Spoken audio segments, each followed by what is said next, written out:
Hello दोस्तों, आज मैं आपको कहानी सुनाने जा रही हूँ। ये कहानी है डीएम साहब की घमंडी बेटी की। डीएम साहब की एक बेटी थी जो कि बहुत ज़्यादा घमंडी थी और उसे अपने रंग रूप का बहुत ज़्यादा घमंड था। तो जानिए कैसे डीएम साहब की बेटी की एक रिक्शा चलाने वाले से शादी हुई थी। तो कहानी को पूरी जानने के लिए कहानी में एंड तक बने रहें। और दोस्तों, अगर आपने मेरे चैनल को सब्सक्राइब नहीं किया है तो प्लीज़ मेरे चैनल को सब्सक्राइब करें ताकि मैं आपके लिए इस तरह की इंटरेस्टिंग वीडियो लेकर आती रहूँ। तो दोस्तों, ये कहानी है हरियाणा में एक गांव पड़ता है सबोली, उस जगह की ये कहानी है। तो दोस्तों, जो डीएम साहब होते हैं वो पहले बहुत ज़्यादा गरीब थे, यानी कि उनके पास कुछ भी नहीं था। डीएम साहब का नाम मोहन लाल था और उनकी पत्नी थी शांति देवी, जिनकी एक पूजा नाम की बेटी थी जो कि बहुत ज़्यादा घमंडी थी। लेकिन कुछ टाइम पहले वो बहुत ज़्यादा गरीब थे, लेकिन मोहन लाल ने इतनी पढ़ाई कर रखी थी जो कि वो एक डीएम बन सकते थे। फिर उन्होंने अपनी मेहनत के बलबूते पर ये डिग्री हासिल की थी। लेकिन कहते हैं ना कि अगर कोई इंसान मेहनत करे तो उस इंसान की मेहनत जरूर रंग लाती है। तो जब मोहनलाल एक डीएम बन जाते हैं, उस वक्त उनकी बेटी पूजा अपने पिता के डीएम होने का उसे इतना ज़्यादा घमंड था कि वो हर इंसान को इतना ज़्यादा परेशान करती थी, आस पड़ोस के, कॉलेज के सभी, मतलब कि उसे इस बात का बहुत ज़्यादा घमंड था कि ये लोग मेरा कुछ नहीं बिगाड़ सकते, क्योंकि उसके पिता एक डीएम थे। तो वो अपने कॉलेज में भी हर किसी से बेवजह लड़ती झगड़ती रहती थी और उसे अपने रंग रूप का बहुत ज़्यादा ही घमंड था। अपने समान वो कॉलेज में भी किसी को नहीं समझती थी। अगर उससे कोई लड़का कुछ कह दिया करता था तो उस लड़की के साथ इतना ज़्यादा बुरा सलूक करती थी वो कि इसके बारे में कोई सोच भी नहीं सकता। तो दोस्तों, जब डीएम साहब अपनी बेटी का रिश्ता, सवाल ये उठता है कि जब डीएम साहब की बेटी इतनी ज़्यादा घमंडी और जिद्दी थी तो उसने एक रिक्शा चलाने वाले से शादी कैसे कर ली थी।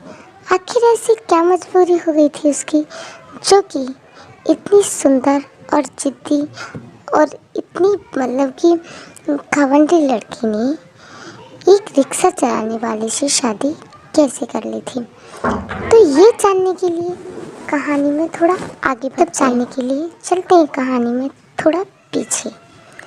जब मोहनलाल की बेटी पैदा हुई थी पूजा, तो कहते हैं ना, ऐसा सब कुछ सिर्फ मैंने फिल्मों में देखा है, जिनका मतलब कि जब कोई बच्चा छोटा होता है तो छोटे होते ही उसकी मतलब कि शादी कर दी जाती है। तो ये सिर्फ ऐसा कुछ मैंने फिल्मों में देखा है, मैंने रियल में ऐसा कुछ नहीं देखा कि किसी बच्चे की पैदा होती मतलब कि उसकी शादी किसी से, लड़के से तय कर दी जाती है। तो पूजा के साथ भी कुछ ऐसा ही हुआ था।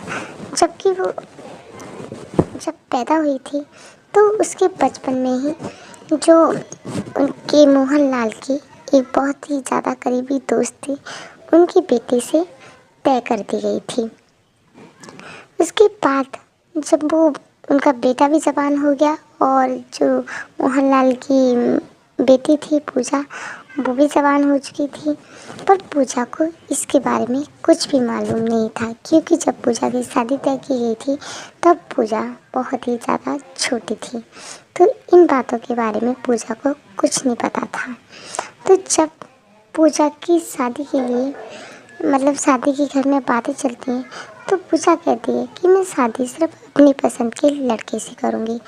तो तब पूजा के पिता बताते हैं कि बेटा, अब तेरी शादी हो चुकी है। तो पूजा को ये सुनकर बहुत बड़ा शौक लगता है। वो कहती है कि मेरी शादी हो चुकी है, आप पागल हो गए, आप कैसी बातें कर रही हो, मेरी शादी हो गई होती और मुझे ना पता होता। ऐसी कैसी शादी है जो कि शादी हो गई और मुझे पता तक भी नहीं। तब मोहनलाल ने अपनी बेटी को सारी बात बताई थी और वो उस बंधन में मतलब इस तरीके से बंधे हुए थे क्योंकि पूजा की सारी शादी बचपन में ही हो चुकी थी। वो चाहकर भी पूजा की शादी कहीं और नहीं कर सकते थे। तो इस वजह से पूजा को, जो कि उनके करीबी दोस्त हैं, तो वो बहुत ज़्यादा मतलब कि करीब थे। उनका बेटा एक रिक्शा चलाता था, तो इस वजह से पूजा को उस रिक्शे वाले से ही शादी करनी पड़ी थी अपने पिता का मान रखने के लिए। और जो कि उसकी शादी बचपन में हो चुकी थी, उस शादी को उसे निभाना था क्योंकि पूजा के जो पिता थे, बचपन में पूजा बहुत ज़्यादा बीमार रहती थी। उसे मतलब कि लोग कह दिया करते थे, जो डॉक्टर वगैरह थे, कि ये आपकी बेटी बचेगी नहीं। तो इस वजह से पूजा के जो पिता थे उसे एक तांत्रिक के पास लेकर गए थे। तो उसने बताया था कि आपकी बेटी मतलब कि अगर आप अपनी बेटी की शादी बचपन में कर दोगे तो शायद ये बच जाएगी। तो इस वजह से पूजा की शादी बचपन में ही करनी पड़ी थी। तो दोस्तों, ये भी बहुत ज़्यादा मतलब कि शौक लगने वाली बात है कि जो लड़की इतनी ज़्यादा एटीट्यूड और कि ईगो में भरी रहती थी, वो लड़की इस बात को इतनी आसानी से कैसे मान गई थी, क्योंकि पूजा के पास और कोई चारा नहीं था इस बात से अपना पल्ला झाड़ने का, क्योंकि बचपन में ही उसकी मांग में उस लड़के ने मतलब उस लड़के के हाथ से पूजा की मांग में सिंदूर भरवा दिया था।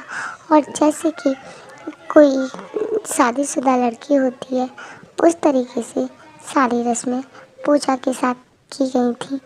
तो इस वजह से पूजा की शादी बचपन में ही पूरी संपन्न हो गई थी। तो पूजा को वही शादी बड़े मतलब कि अपनी जवानी पर उसी लड़के से शादी करनी पड़ी थी। तो दोस्तों, कैसी लगी आपको कहानी? अगर कहानी अच्छी लगी हो तो प्लीज़ वीडियो को लाइक और चैनल को सब्सक्राइब ज़रूर करें, ताकि मैं आपके लिए